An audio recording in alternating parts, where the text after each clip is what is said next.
and welcome back to my channel. Today I'm going to be attempting to get out of a bit of a reading slump. I can't really pinpoint exactly why I'm in one right now, because usually when I get into a reading slump, it's because the last book that I read was so good that I want to stay in the headspace of that book's world, and I don't want to move on to the next thing super fast. Or if I try to, then it's really hard because I'm still hung up on that past book. But this past month, I actually had more books that I either didn't like or were kind of indifferent about than books that I actually enjoyed. So I think I'm kind of having a reverse of what I usually have, and now I'm just kind of scared that any book that I read is gonna be not great. And because of that mindset, I'm not even allowing myself to get invested or interested in the books that I'm reading. Sometimes my reading slumps can get so bad that I don't even read 2 full books in the span of an entire month, which I normally read anywhere from 4 to, in my last reading recap, I read 6 books. And obviously with time, I've been able to kind of consume more books and read faster, but I'm just really wanting to not get into too bad of a reading funk, because I really do enjoy it and I really like making videos about reading. So I thought, even though I'm struggling to get through a book right now, I figured I could make a video out of it. So that's kind of what I'm gonna do. I'm going to be attempting some tips and tricks that I've seen online from other book talkers, from just websites that have good reading slump hacks. And the first one that I'm going to try is reading in intervals of time and then taking breaks afterwards. I've seen people start with 30 minutes and then a 5-minute break, but with the pace that I've been going at, I think I'm gonna start with 15 minutes and then a 5-minute break, and then I can kind of go from there. If the first reading interval goes really well, then I might up the time a little bit, or maybe I'll do a couple of 15-minute ones until I'm more comfortable. So the book that I am currently reading is French Kissing in New York. I'm under 80 pages in over a week. So I am gonna go ahead and try out reading in shorter time periods, and I guess I'll get back to you if it works.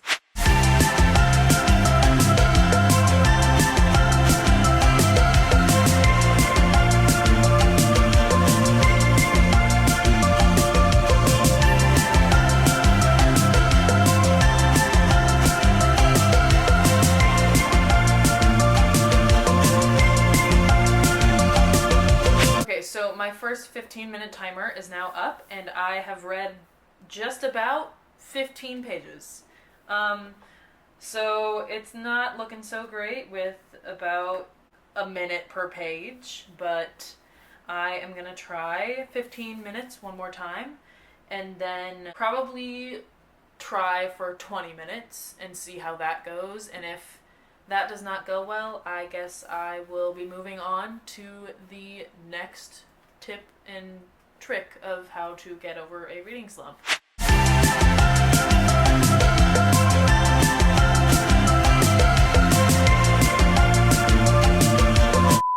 Alright, so it is now the next day, and I was so disappointed in myself last night that I didn't even give an update on how it went. For that second 15-minute interval, I read about 18 pages, and at the time it didn't feel like a lot, and even now looking back it still doesn't feel like a lot, so I was just really disappointed in myself and didn't really want to admit that I had not read as much as I think that I can. So last night I took another tip that I see all the time when it comes to getting out of a reading slump, and that is to just not read. Which sounds dumb, right? But if you put your energy into a TV show or a movie or something else that's still creative but you don't have to read it. Apparently that's supposed to help a bit, so hopefully that did help. I watched a couple of episodes of Criminal Minds last night and obviously was super invested in that because I love Criminal Minds. But I've decided I'm going to give French Kissing in New York one more try with the 15-minute intervals and then a short break. And if I don't feel connected to the book, if I don't feel intrigued to keep reading, I'm going to set it off to the side for now, because I'm not really the kind of person that purposely doesn't finish a book. I really don't like DNFing a book because I feel like at the very least I should read through it all so I can give it an honest opinion without being like, it was so bad I couldn't even read all of it, because how can you know it was that bad if you didn't read all of it? You know what I mean? That's my mindset anyways, and other people have their mindsets, but, you know, to each their own. But yeah, I'm going to give this book one more try, and if I don't get super invested into the plot by the end of this 15 minutes, I am going to take a break to take a shower, and then I am going to pick out another book and hopefully get into that one instead. So let's just get right back into it.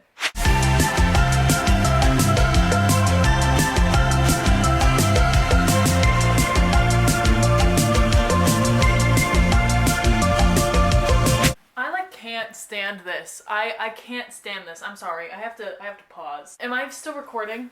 Please tell me I'm still recording. I'm reading this book, and it's about this girl who meets this guy when she's still living in France.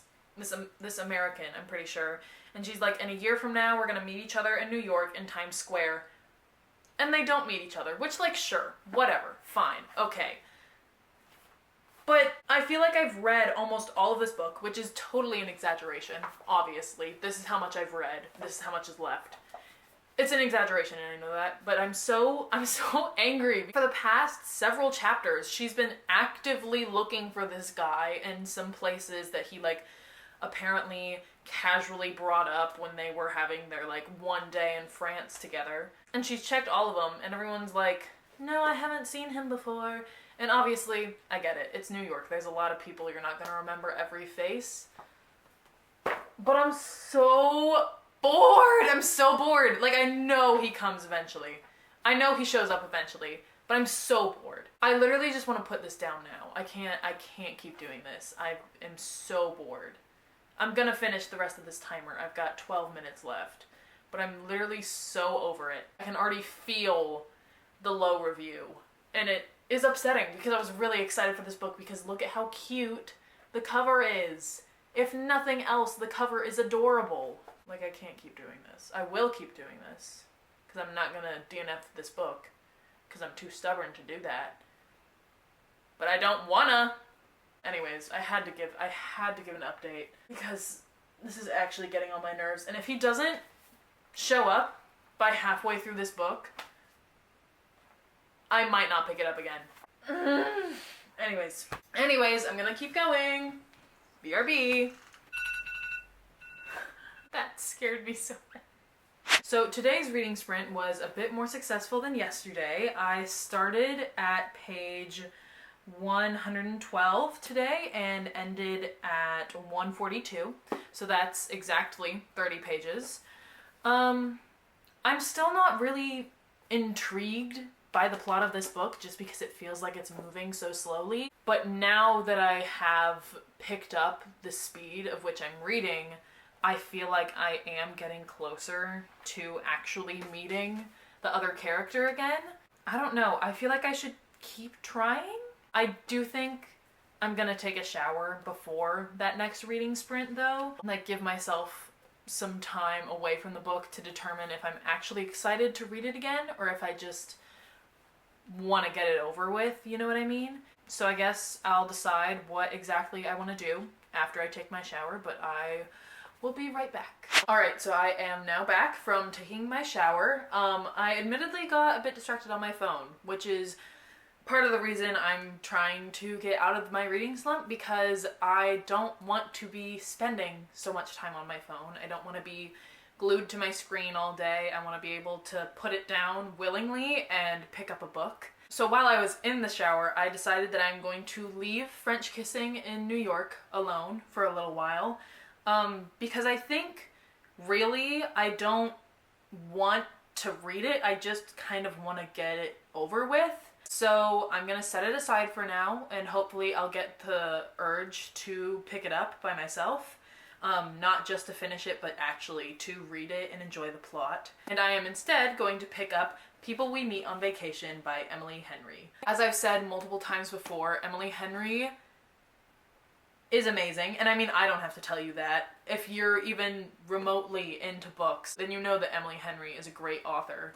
I think I've given almost all of her books that I've read 5 stars, if I'm remembering correctly. There might be 1 4-star, but Emily Henry is always a good author for me, so I figured one way that I could get out of this reading slump is finding like a comfort author that I really enjoy books from, and since I haven't read this yet, I thought I would try that out. I actually explained this in my last video, but I've been very excited to read this book, but I purposely kept it on like the sidelines, if you will, because I wanted to have a little time in between reading Emily Henry books, just because I only own 4 and this is my last one. But yeah, I think I am going to go ahead and dive into this book. I was going to set a timer for myself, but my phone is about to die, and I also kind of just want to see how far I can read into this book before I have the urge to like do something else entirely. So yeah, let's just get right into it.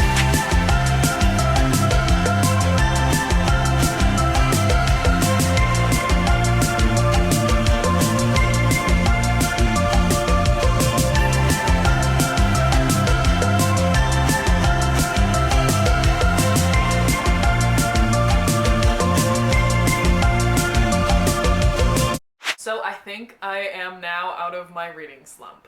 Hopefully. It's still like pretty early on, but I have been reading People We Meet on Vacation by Emily Henry for the past 2.5 hours-ish. I started a little after 1:30 and it is now about 4:15. I'm already so much more into this book than I was into French Kissing in New York, which is kind of sad because, like I've expressed multiple times already in this video, I was really hoping that French Kissing would be a good book, but it's just not intriguing me and pulling me in the same way this one is. So I think I'm going to continue reading this one. Hopefully it will keep me out of my reading slump, and I will maybe eventually come back to this book and try to finish it, but I am definitely going to be finishing this one first.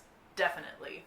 In the span of 2.5 hours, I am 46% done with this book, whereas I am 42% into French Kissing in New York in the span of over a week. So, yeah, definitely gonna continue reading People We Meet on Vacation. And hopefully it will inspire me to continue reading this book and to continue reading for the rest of the month as well. For a minute there, I was a little concerned that this was the kind of reading slump that would take me an entire month to get over, but I am very glad to know that it only took me like 24 hours, really, to get over it. I just needed to pick up a new book. So I guess that is my go-to tip now for whenever I do get in a reading slump again, because it will inevitably happen. That's just the truth. Also, reading in intervals worked, you know, towards the end. The first day it didn't work as much, but I think I was still just in the mindset of, oh, this book is never gonna pick up, I'm so bored, blah, blah, blah. It was helpful, it just wasn't the thing that really got me out of the slump, I guess. Some other tips that I did not get to try, but I had seen online, were doing a reread, which is what I was going to do next if this did not work out. Because I just bought this really cute version of The Great Gatsby. Let me get it real quick, actually. This is what it looks like. I think it is absolutely adorable. And I read The Great Gatsby when I was in high school, but I liked the book. Obviously, enough to get a fancy version of it. Another tip I saw online was continuing or starting a series, and I think I have a couple of series kind of sitting around on my shelves. I think I would have picked The Wicked King from the Cruel Prince series. I'm actually pretty sure it's not called the Cruel Prince series, but the first book is called The Cruel Prince. You know that. If you are even remotely into book talk, you know it's called The Cruel Prince. So since I am hopefully now out of my reading slump, I am going to go ahead and end the video here. If you enjoyed this video, don't forget to like, comment, and subscribe, and I will see you in the next one. Bye!